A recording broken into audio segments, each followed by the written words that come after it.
Hey guys, and welcome back to a brand new episode of Table Talk Podcast. We are in two different homes at two different tables. What a time to be alive. What Table Talk in the wild. Table Talk in the wild. This is, counting down to 1 month of being at home. This is crazy. I think are we already there, Eddie? I feel like we're already there. 1 month. Due to my, I mean, looking at my calculations and formulas, I think we're about there. It is day 28. I think. I feel like it's very easy to tell because you look at the state of our hair right now and you know that we are all due for a haircut. But there's been one member of our team who has cut his own hair. If you guys have not checked out the Duduk Rumah series where Caleb literally cut his own hair to look like Park Seo-joon from Itaewon Class, I don't know what you're doing. You are missing out. You guys are missing out in life. So quick one. That's a treat. The team has been up in arms, getting content for you guys, getting everything ready. We are trying our best to do podcasts for you all. It's been an interesting time, but please go and check it out. It's on the Ming Thing Instagram. That's TheMingThing. It's called the Duduk Rumah series. It can't get more straightforward than that. Like, I'm sitting at home series. Also, if you guys want to check out more stuff, I think at this time we have our last podcast up already on, wherever it is, up there somewhere on the takeaway table. Amen also has some new stuff out. You see the boys reacting to some TikToks. And I hope you guys been doing well. We have been trying our best to continually pump out content for you. And I hope you guys have enjoying it. How is the family at home, Mingyu? Mingyu and I are in different houses right now. How is mom and dad taking it? Oh, they're okay. They're all right. I mean, honestly, it's not like... That's great. This is ideal living. Just that I think I've only been out of the house like 2 times to do grocery runs in this 20 plus days. So I reckon I should probably do one soon. My goodness, it's been over a week since I've last been out, actually. That is true. I tried to move Suyen's car the other day, and all the tires are flat. So this is going to be quite interesting when things resume again. Yeah, I don't know how to drive. That comes to a good point. Have you guys actually started your car? Everyone listening to this, when is the last time you all started your car? In a while, man. That's such a good point. Okay, everyone, every 3 days, right? Go and start your car engine, listen to one song, and then go back into the house. Okay? Technically you shouldn't be turning on the radio. Don't listen to the radio. Don't turn on the aircon. Just start your car and maybe use your phone lah. Use your phone to listen to the song. Okay, use your phone. Listen to a song on your phone for 3 minutes. All right. At this time, I'm actually streaming on live as well. So guys, whoever is listening in right now to the podcast on live, please leave a question, and you might just be in this week's podcast episode. You can talk about what you guys want to hear. So yeah, that is it. What is in store for the listeners today, Mingyu? So we just want to we don't want to do too much of a recap of what's happened, but if you are if you've not been paying attention to the news, I don't know what you've been doing, but we've been extended to stay at home for another 2 weeks at minimum, and then depending on the situation, they might increase it to even more, right? So right now it's looking like we're only going to be released at the end of April. But some people are saying that it might be pushed to middle of May. And I won't be surprised if we do. So you heard that here first. But for everyone else at home who's been surviving, you've done a tremendous job. You've done a month of being at home. I'm sure you've gotten some sort of routine and pattern by now. So if you don't, then you loco, man. I think the office. The office workers definitely are having some time to adjust to this newfound freedom of not needing to wake up and everything. I see some people continually just change into their office clothes just to be at home. I think it's quite funny, but I think for a lot of the freelancers, they've just realized that okay, nothing much is changing other than the fact that maybe we cannot go out and mama as much as we want to. I think that's basically what is the main change right now in terms of working behaviors and habits of people who are very used to going to the office, and now they're just at home and planting grass in their gardens and growing vegetables. And good Lord, is this what the world is going to become in 2020? I don't know, man. I don't know. But it's been nice so far. How have you guys been feeling? I hope the time at home and the unlimited freedom to wear pajamas to work has not been getting to you. Please, guys, change your pajamas. Remember to wash your towel. Please, last warning. Oh, and a good time to put in as well. If you're going out to get groceries, please come in and bathe. Just saying, after you go grocery, come back. Please. So there was a case in what iCity? Hold on. Let me just double check where this place is. Icon City. Hold on.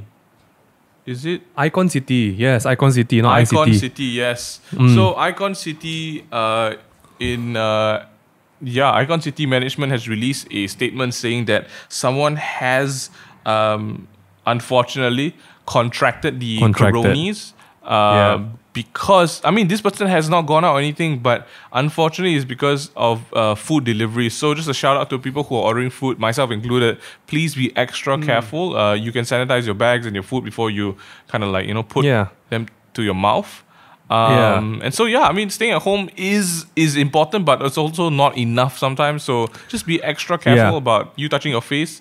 Think about it, less pimples. So that's great as well. Yes. That's great. Let's talk about some funny news after that unfortunate one.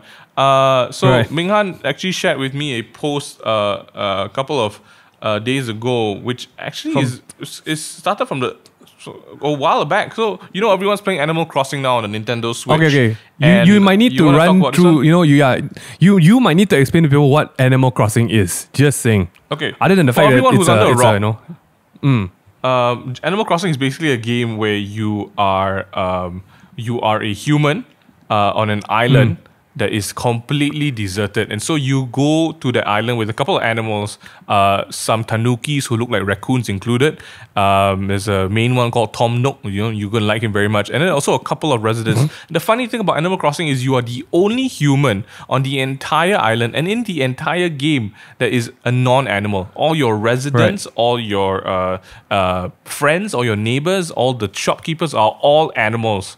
And essentially what the game is, it's a simulator game. You have a town, you help populate it, you help decorate it, make it nicer. You have a house, you fish, you catch bugs, and it's quite a nice escape game if you are into that sort of thing. So that's why there's a lot of people who are playing it now because they're stuck at home. Yeah. But Minghan shared with me a article by PETA.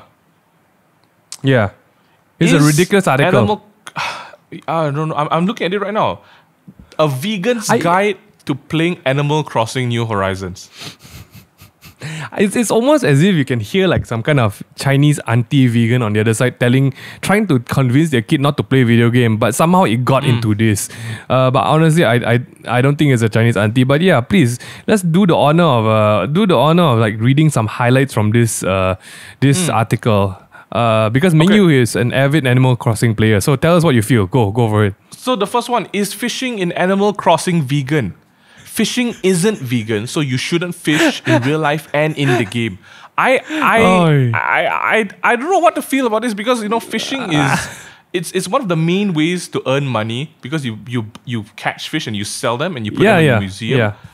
To not be able to fish in Animal Crossing it's a big one. Okay, let's say I did try to do that. It's a huge income source gone. I also will have an empty museum, so I don't know why bother, right? Second one, catching bugs, as well, leaving hermit crabs alone. So all of these that involve animals, because it's supposed to be vegan, unfortunately, apparently I'm not supposed to do that. So what does that leave me with? I'm trying to read through the article. It looks like... It's a bit crazy. There's literally a section called Do Clams Feel Pain? Yeah. On your island, you can dig for clams. Here's why you shouldn't. So basically, if they do feel pain, they constitute a huge group of animals suffering for food. So let me get this straight. This is a fake clam, a digital fake clam. And this person is worried about the digital fake clam feeling digital fake pain. And the article online ends with help real world animals online today. Yeah, wow. I'm okay with that one, but I feel like because I'm not a vegan, I don't feel strongly about this article, nor will I play the game that way, because I think it's a little bit ridiculous. Imagine if you play like I don't know. Imagine if you play a racing game, but you cannot turn. You can only go straight. Like, it's playing lah, but are you really playing? You know? So that's my opinion about life as well. I mean, technically, I do feel that someone wrote this for the sake of maybe creating some buzz, you know, just saying, I really hope this is a joke. Yeah, probably. Because, I mean, there is no way. I'm pretty sure it's not a joke. It's on PETA, Megan. But maybe this is their marketing strategy, because if you look at the last one, they just kind of want to help real world animals online. So like I guess because it's relevant, right?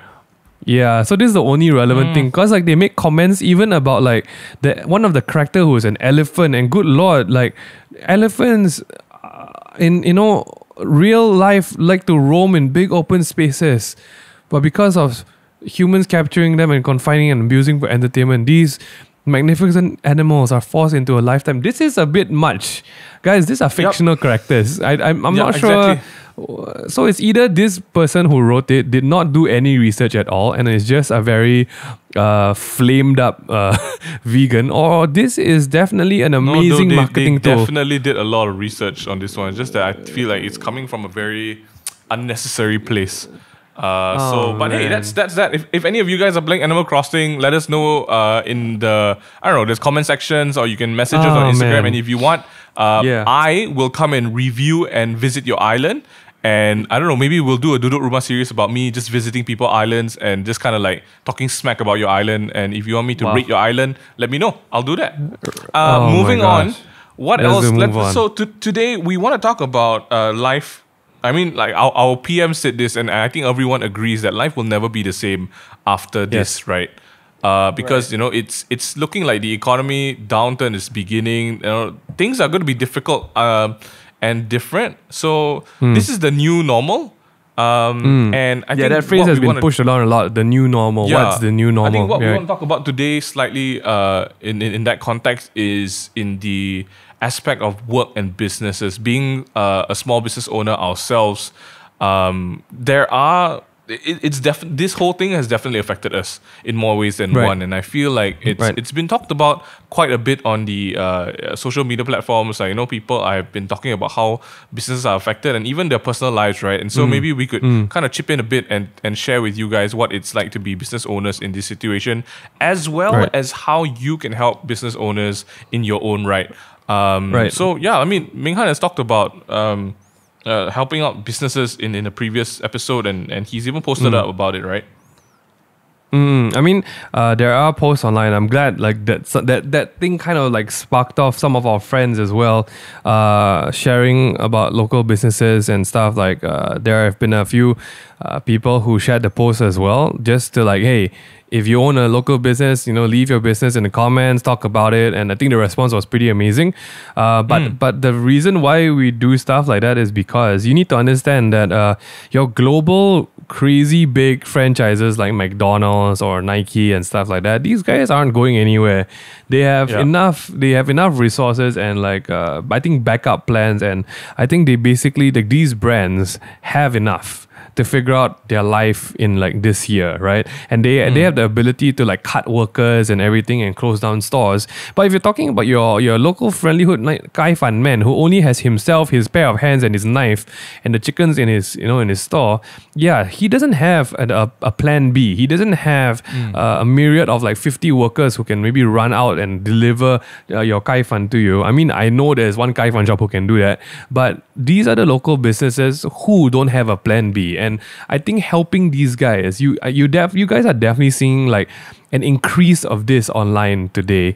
That a lot of local businesses are popping up on Facebook and say like, hey guys, we're trying to do our best, we're trying to survive. Please order something from us. And I think it's very nice to see honesty from businesses. But at the same time, I think we all got to be really aware, number one, both as a customer, as to who you support.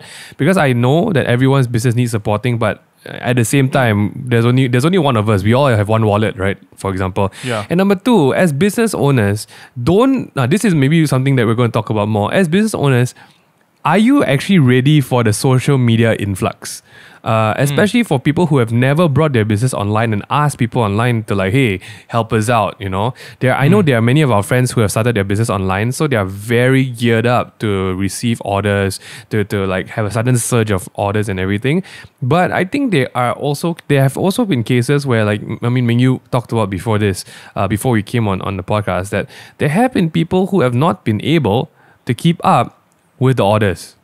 And basically that does your brand more harm than good. I mean, what's your take on that? The brand they talked about just now. I think that it's a mix. I mean, everyone. It's good to see businesses adapting. That they realize that that it is so important now more than ever to be on the digital platforms so that they can get the word out, you know, and they're being very sort of nimble in terms of strategy and what they're doing, because, you know, people like, I'm just going to use Burger Lab as a very close to home example, because we know these guys, we've seen how they have expanded and everything, but even in a time like this, right, they don't just wait for people to come to their doors to buy burgers, nor do they just rely on their delivery services, Foodpanda or Grab or anything, right? And what we've seen in the recent days has been Burger Lab now does like sort of a cook it at home packs, right? And Minghan has got home kits, tried the home kits, kits, yeah. And so like even like this, you can see that there is a necessity to be to adapt to the situation, right? And then whether it's through WhatsApp orders or, you know, bulk orders to a certain neighborhood community, it's so interesting to see people be adaptable to this situation. But then that's because, you know, they're savvy and they're smart. And I think that businesses, and if you guys are friends with any business owners, you need to help remind them that that's number one, that's very important. Number two, that fulfillment is everything.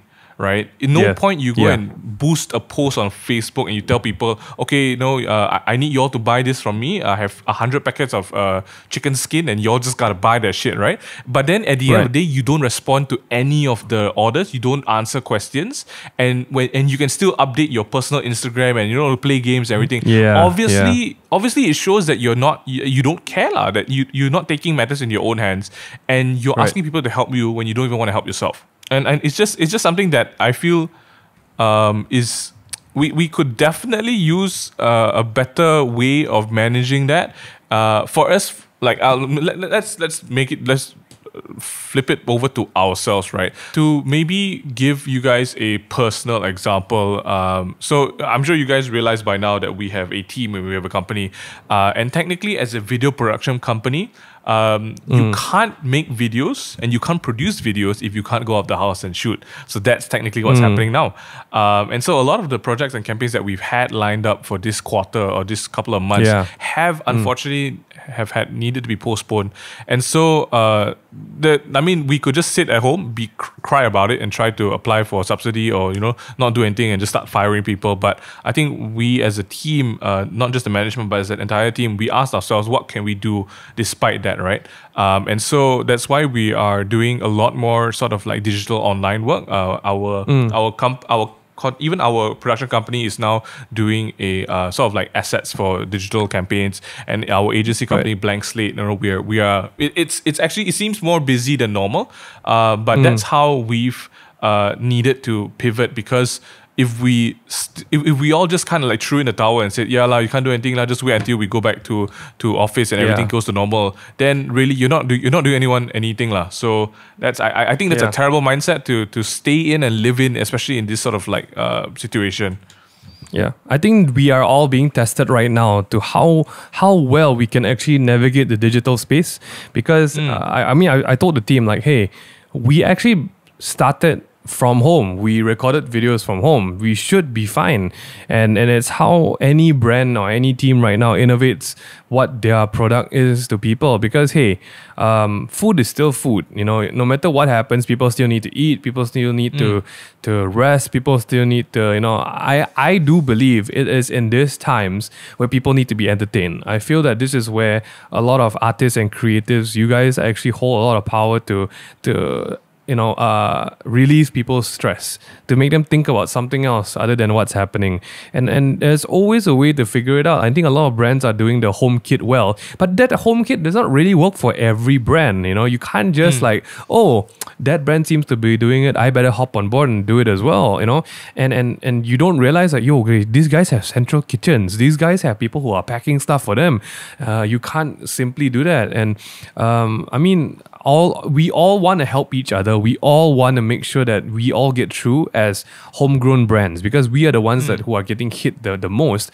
But you have to be very wise about what you put up online. Recently, there was a very big hoo-ha in the mass market scene. My Malay friends told me that there were two business owners who really got into it. Right, they were talking to each other as friends, but I think they weren't really thinking about how it sounded to everyone else who were reading the comments. Because these business owners, I understand, as a business owner, we understand that there is certain things that you're worried about, like paying people's salary and so on and so forth.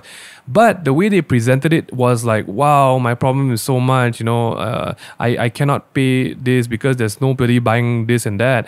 And I think the audience was just like, wow, your companies make like millions of dollars and you're worrying about paying people's salary?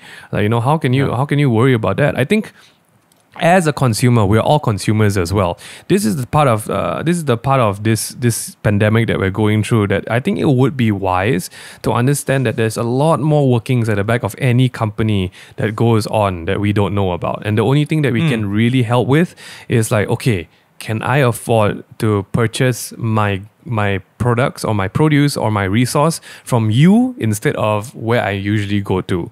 That's actually all we can do. And I do understand that, some products are less important than others, but at this time, if you are able to just have a good help around, like for example, people who cut hair, like people who doing dentistry, all this kind of like very haphazard human contact things. Like, there's always a way to figure out and support them. Please go and look out for people like this. I think even more, there are people right now who are putting together relief efforts for people who can't be helped, like for refugees, for people who, like the foreign workers who live on what we call a daily wage. That means if you don't do work today, you don't get paid. And if you guys are able to, I think these are the people that you need to look out for. I know our friends, Koit, Joey, Pauline, and Emily, they have put together an effort that is actually purchasing resources and sending out to people. So there are a lot of things like this going around right now. I know Zoo Negara is doing something like that as well, because they rely on the little bit of admission fees and support from the government to actually make sure the animals are okay. So please go and take a look out. If you are able to, if you are in a good place, your job is unaffected because you can work from home, these people need your help more than ever. Yeah. And the good news is, there was some data coming out. Everyone is spending less right now. Much less. Yeah. Like, you guys should, because no one's going out and spending useless money, right? So there's a lot of this money, like just that extra $50 that could really help someone else. So go look out for these things. So I'm gonna read you guys some bits and pieces of this article on work.com, where they write about marketing and stuff like that. And I feel like it's a very good article to read, and hopefully I can link it somewhere for you guys to read, because it's about class in this whole Corona quarantine situation, right? And so it reads the first thing: there are many ways to define class, but the impact of the COVID-19 quarantine can give us a simple yardstick, right, of breaking down that class, okay? So hopefully all of you guys can apply this to yourselves, because it's a very good way of just kind of realizing where you are at, and then whether you should continue to complain or just be grateful about things. So let's start with the top one, right? Upper class quarantine. If your reaction to this quarantine has been just to take pictures of the beautiful meals you've been having at home, the stuff that you've been cooking, the great recipes you've been trying out, and then, hashtagging quarantine, hashtag stay home, cooking life, making jokes about how you're the new chef in town. If you have been having conversations with yourself and people about how wonderful it's been to be at home with your kids, teaching them, spending time with your family, finding a private space to work from home, all these little things, right? Then you are 100%, myself included, in the upper coronavirus category. So this means, right, your challenges, right, are basically of lifestyle and perspective. That's it. That is basically your only problem. You are bored and you are just, you don't know what to do next. That's all you're struggling with, right? The danger here, I want to make this very clear, right? Because this applies to ourselves, to you guys who are listening, and to a whole bunch of KOLs online as well. The danger here is that you assume your experience is a normal thing. That you assume that it's such a big problem to feel like that your boredom and your not being able to go out of the house is like it's terrible. Like, so it's not, all right? You are in an upper class, shut up. All right. Yeah. If you are a owner of a restaurant or a small business and you are making sense of numbers, you're looking at your balance sheets, you're looking at the number of people that you need to pay out every month, and you rely on sort of transactions that unfortunately stop right now, you are in the middle coronavirus class, right? So that means your security has been challenged and you're going to make some big changes to your life because it means it's also your business, right? So this is the middle class where people are starting to trying to figure out how to move forward, to pay out the people in their team and stuff like that. So we also, I mean, myself, Ming Han, and our whole team, we are also in this class because we have a team and we need to make sense of the numbers, right? And finally, if you are unable to work because the only kind of work you can do involves being there in person with other people, and you are worried about how to pay for rent, for food, for your utilities, and if you don't know if there's going to be money coming in this week, then you are in the lower corona class, right? And this is where I feel the people in this category don't even have the time to complain. They don't even have the time to post up on Instagram and say, oh, woe is me, I'm so sad, look at my life. These guys don't have time for that kind of shit, right? And I think like the World Bank, over here it says that the World Bank estimates that 11 million people in Asia, 11 million people could be pushed back into poverty by the COVID-19 situation. And I feel like this article really put into perspective where we are as I guess just like upper middle, lower middle class people who take for granted so many things, right? And so much focus of this suffering has turned to be ourselves and our selfish wants and desires. Yeah. What do you think about the article, man? I think there's like spot on, to be honest. I feel like a lot of times I feel that I am very aware that we are very fortunate to be able to talk about our situations in a very lighthearted way. But I also think that, and part of this is, I think everyone worries, but personally, I think some of us are like myself, I'm very optimistic. So I don't harp on what worries tomorrow brings, so on and so forth kind of thing. So I think that plays to a very big part of it as well. But I also got to say that these people who are staying at home, I would say you want to take it like, oh, it's a coping mechanism, I do this to make myself feel happy and whatnot. Everyone needs to realize that no, you are actually in a place of privilege. You have savings, you have a roof over your head. You don't need to worry about, shucks, I can't work tomorrow means I don't eat tomorrow. So I think like there's a very famous saying, like it's not an article or whatnot, it's a philosopher. I can't remember what the name is right now, right? Like humankind, when there is no war to fight, we create our own wars. So like a lot of these people, there's nothing to be worried about, right? You have like ample time and freedom at home. Don't make it about you. Don't go and start complaining like, oh, why is this so bad? I can't go out. Nobody cares. No one cares if you can't get your stupid haircut. No one cares if you can't hang out at the pub. Don't be stupid. And right now, I think this is a great time to pivot and say, like, Singapore listeners, we know you guys have friends who are like this. Nobody cares. This is a pandemic, not a common flu. Ask your stupid friends to shut up and sit down in their CB. It's quite funny because CB is basically their circuit breaker. I don't know why they call it circuit breaker, but it's such a bad, and oh my goodness, I love it. We'll talk about it. I love it so much. Yeah, but basically, like to know, this is a very simple way to know that you're upper corona class, okay, of society. You can sit down, sip your damn dalgona coffee and complain about being bored. That's how you know you're upper class corona. You are, because, yeah. Because there are people, there are foreign workers. Like, did you, like this most recent article that I read, there's a bunch of undocumented, because obviously a lot of contractors bring in foreign workers. They marched themselves to the police station because they were starving. You know how horrible that is to read, and how horrible that puts into perspective people complaining how bored they are online. Oh, I can't do I can't do this. I need to do a photo shoot over iPhone to do my postings. Please don't complain. The fact that you still can do something like that means privilege. Yeah. That's all I'm going to say.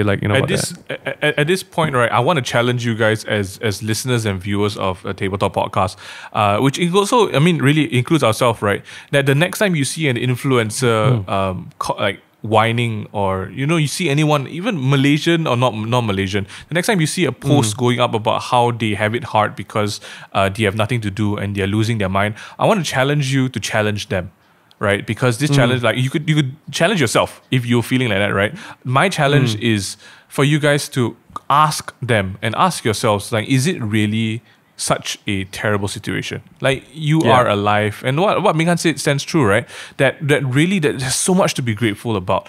And if life has gotten to a point where the only thing you are griping about and complaining about is the fact that you don't have the freedom to do a otherwise considered a luxury thing, then man, are we entitled? We are, man, seriously. Yeah, this is the wake up call. Yeah, this is the real wake up call. Like the longer we're spending time at home and all this, of course, people get bored and everything, but never mistake that for a struggle. I think let's get into this for a quick bit. When I was live streaming, some questions came in. Cindy Liu, what will your new normal after MCO has been lifted? Laura.ddc, do you think life will get back to normal after this whole pandemic is over? We were talking a bit just briefly just now about the new normal and what that actually means. And here's, I think just to talk about it, that people, you brace yourself, because the worst thing that can happen right now is after MCO stops, everyone rushes out back into the shopping malls. Everyone rushes out back into the cafes and restaurants. Guys, the new normal kind of means there is a deadly virus in the air and we don't have the cure. Like, that is basically how we should treat the new normal. What are you going to do in this next probably 1 year before the vaccine comes out? Is the new normal. Like, I don't think we should be as laissez-faire, as easygoing as we usually are. Because if let's put it in this way, you could go out and catch HIV, or you could go out, pass somebody and get cancer. How would you be acting if you knew that? How would you be acting if you could literally sit down in a Grab, get a delivery, go to the shopping mall and come back with stage 5 cancer or an uncurable HIV strain? That is how you should think about, like, what is the new normal? Because, guys, it's not been solved. The MCO is merely helping our system not to overload the hospitals. That is basically it. And hopefully, like, this keeping the things down. But, things are still going haywire in some parts of Malaysia. So, what do you think the new normal should be after this, Mio? I think that traveling, I know a lot of people have been posting pictures about how they wish to travel again. I don't think traveling is going to be in the books for quite a bit. And my heart goes out to everyone who bought the Air Asia 200, 400 ringgit travel all year thing. Like, oh man, I knew that was a bad idea. But so like, even stuff like that, there is like there cannot be traveling. Because I feel like that's just it's a bad idea, that number one. But I think also I think people need to realize that the corona situation is very closely linked, and right now, because people are just not being able to spend anywhere, and it's going to be one after the other. So even if, let's say, in an ideal situation, we get a vaccine by like next week, right? Let's say we get a vaccine and everyone is going to be happy and fine, right? we're not out of the woods yet, man. Like there is the great economic crisis it's already happening. I don't know if anyone realizes that, but to all our friends who are buying Yeezys and Hypebeast clothing and thinking that life is sustainable, you do you, bro. You're gonna realize that you have zero savings for a rainy day, and so I think that's honestly going to be the new normal, because right now it's anybody's guess on when things are going to get better. And until, like you said, like until a vaccine emerges and until we can secure a vaccine, you are going to see more and more businesses close down. You're going to see big brands cut down as well. I mean, if you think about it, if the Hong Kong protests and riots was a key sort of catalyst to Hong Kong's economic downturn, think about how this whole pandemic is affecting the whole globe, like all at once. So best part is the pandemic shut down the protest. So that's a great thing, lah. Yeah. So I mean, there are just a lot. The new normal, nothing will prepare us for it, and I think the only way to prepare yourselves is just to expect the unexpected, man. Really. Be cautious. Be cautious. Don't be stupid about it. I think it's very ill intention to hope that everything will get better the minute the MCO is over. We all hope that it will be, but the fact is, like, until we can find that vaccine, until everyone has enough vaccine, just saying it's not enough just to find a vaccine, like we need to think about the fact that Malaysia needs to basically vaccinate all the red areas first, and then move onto basically every single person. We're talking about vaccinating the whole, not just the country, the whole globe. So until then, the new normal would definitely will definitely be cautious, guys. We need to be careful. We need to practice a lot more hygiene than we are currently doing. We can't spend as much time outside anymore, and I think at this time, to just like we've been talking about this for quite a bit. I think maybe a good note to end on is the fact that we gotta be watching out for our friends who we know cannot stay at home. I think there's been a lot of joking online about like introverts, like, wow, you guys must be very at home right now, so on and so forth. But I would honestly say there are a lot of people out there who are staying on their own, who are very people oriented, and I think who are having a very difficult time right about now, because most of these guys move from their own house, like their own homes in another state, to live by themselves in the city, and right now is a good time to like, hey, which friend have you called last? Which friend have you checked up on, which are like, well, quote unquote extroverts who need to be around people? Because if this is the new normal, there are a lot of these people who will be struggling to figure out, how do I stay sane in times where like I am so needed to be quiet. I need to be alone because the government wants me to be alone and I can't go and meet friends. Go and check up on these people, please. I think I've seen a lot of my friends, like they are cracking up. They're honest to goodness cracking up. But I have at least tried to do my rounds and talk to them and call them up, especially those who are living on their own. Yeah. So I think my heart definitely goes out to my friends who need to be out, who are so used to a nomadic lifestyle of travel, of just traveling and being sociable with people. Unfortunately, these guys are going to be hit by the new normal a bit harder than us homebodies, to say the least. But then again, check yourself. Just check yourself, man. Really, I mean, just check yourself, man. Check yourself. And then once in a while, check your parents' WhatsApp groups, please, like just in case they're spreading all kinds of crap again.